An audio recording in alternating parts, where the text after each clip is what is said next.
Hey YouTube! Welcome to my channel. This is a new week today and I'm really happy to share with you 5 days of Chinese values and Chinese culture. I'm going to share with you everything I've discovered here which has an impact in the daily life and which is all depending on Chinese values and their history and what they've done. Let's go! Monday. On a Monday for me, it was the day where I met my friend, Chinese friend. I met her in London. We get together outside in a restaurant. That was really nice and I could see how it was eating a real meal. So for example, the sticks, yes, you know them.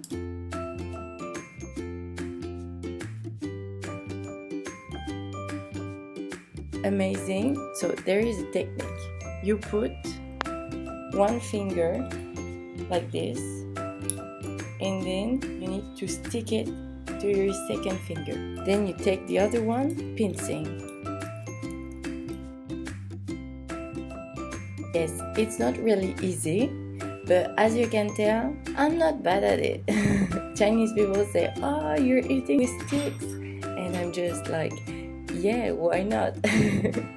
And at the end, for me, it's a very good way to start having a discussion with a Chinese person because they can see that I'm implicated in their culture, and for me, it's a good way to start learning Chinese way of life.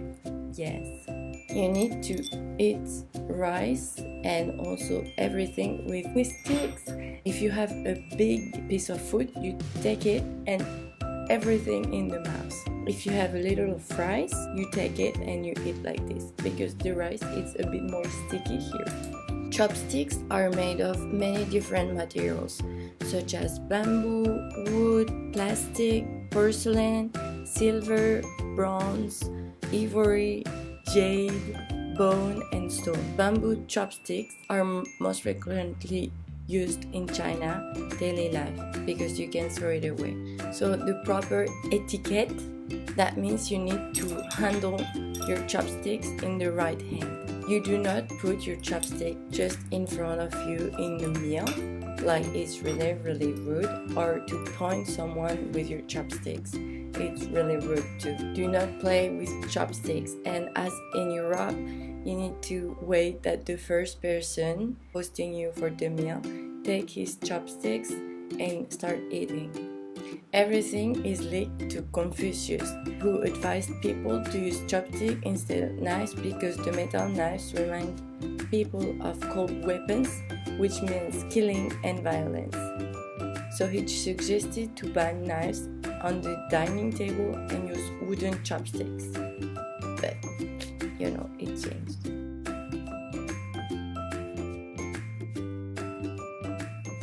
Another key fact in China is that people can wed another person just by meeting the parents in a garden. That means there are some people here trying to find a husband or a wife for their son or daughter. They put an umbrella in the garden with a paper listed everything, the qualities and maybe the price, I don't know exactly, I can't translate, of their husband.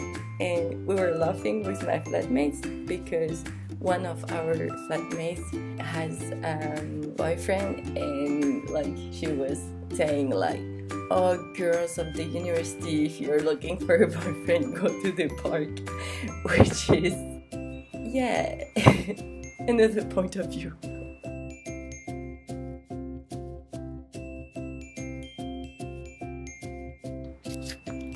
So I've talked to you about dumplings, but what is dumplings? It's not a myth, it's a real food and people eat of them a lot. Kind of our potato eat often. How to cook it? Whole technique, just to prepare the pasta, you need to put a meat with herbs or salad inside and then in a boiled water. So I've seen someone doing the pasta, which is really a stretch. I wanted to do it, and I said to my Chinese friend, oh, do you think I can make some dumplings? That would be amazing. And she looked at me like, oh, it's really complicated, I'm not so sure.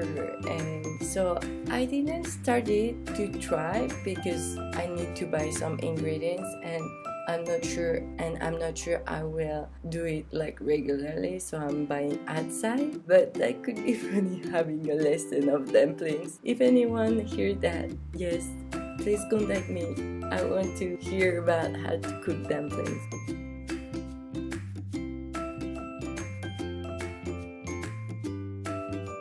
About values, I think this is the huge difference between our mentality and Asian and more Shanghai mentality. You need to know that Shanghai is one of the most modern city in China, except Hong Kong, which is a bit different. So Hong Kong is part of mainland, but it's a bit different. So in Shanghai, it's really modern, even if there are some traditional shops owned by the government, which is not private property of your shop.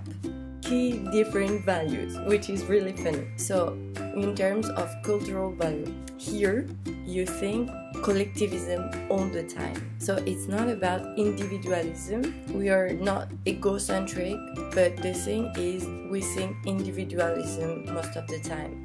Like each of us has a schedule with many activities, and we need an appointment to meet each other, and we need like to say, okay, my word is my word, I follow my word. You know what I mean? Here about collectivism is more random for us because you feel that people have no clue, they are moving like the birds, you know, in a team, everything in a team. The positive thing about being in collectivism all the time, also because there are a lot of people here in China, 1.3 billion people here, it's a lot. So you need to think about everybody all the time, like massive movements, massive food consumption, massive, everything massive. Because of that, everything really well thought for a lot of people. Elevators are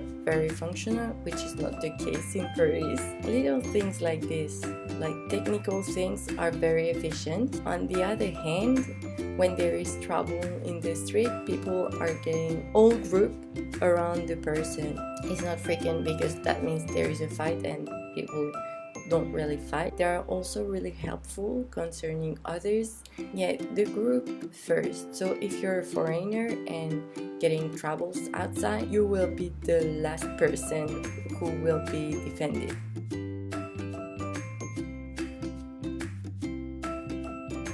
Concerning femininity and masculinity, I talked about it because in France, it's a real topic. Men and women, they all work hard. There is no differentiation.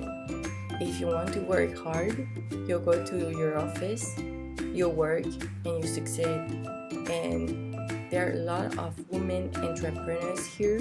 They are well received because that means they study. There is no differentiation between salaries or things like this. This is not a topic I want to struggle for, but I think this is good to have an illustration in another country that this is not natural human way of thinking, that women are unequal to men. Here also you need to take into account that women stop working to take care of their children. Some others are dedicated to their job. They don't have private life. This is also a worst thing. Non-verbal communication. This is a thing very abstract. That means here people are thinking, but they're not demonstrative.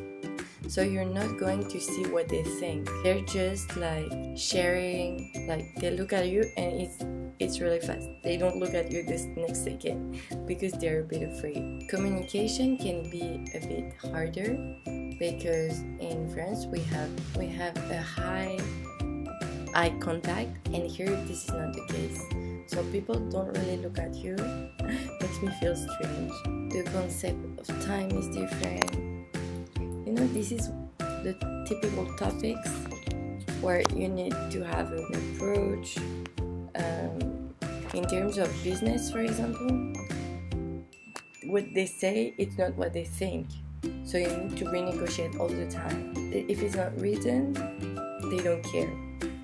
They don't care at all what they said. Like, yeah, you need to negotiate all the time. One of the topics which I love is reception. So here, when you receive someone, you need to go to a restaurant for dinner. Dinner is almost 6 p.m. here.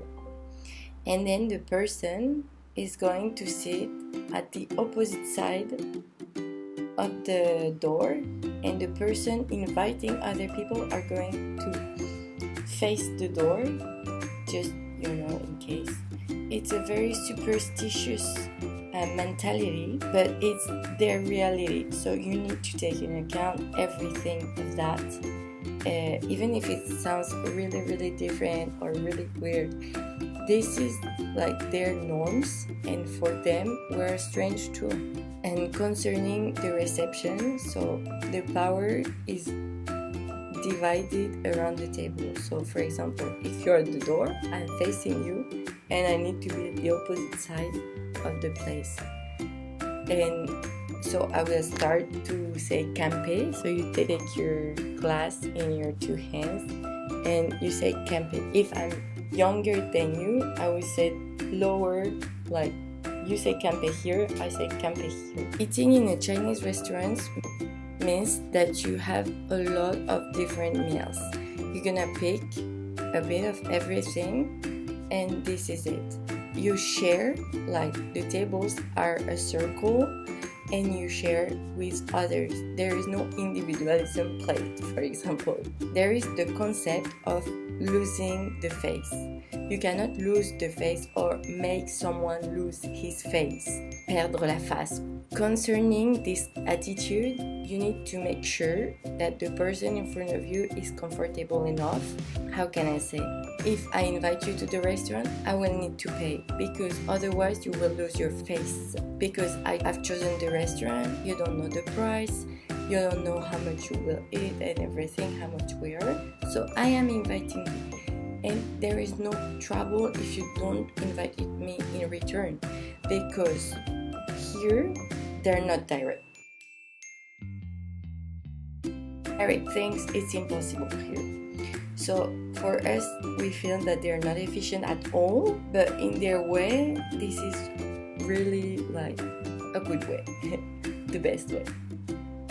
So for example, I will invite you to the restaurant, I will pay for you, and you, in return, I know that you will do the same for another friend of yours.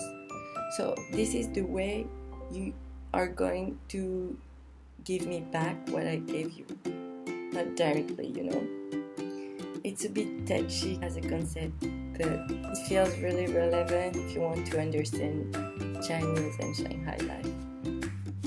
This is time for me to say thank you for watching my video. It was a bit slower video with a lot of concepts because, I tried to think about Shanghai, what is different, and I thought it could be interesting for you. I tried to do also like more concrete things, maybe for another video. If you're interested and you want to help me, to encourage me, please subscribe. You know where it is? Around here I will put a little bubble with my subscription. Also, you will find all the links corresponding to my social media in the description below. Please like this video, give me a comment, and see you next week. Bye!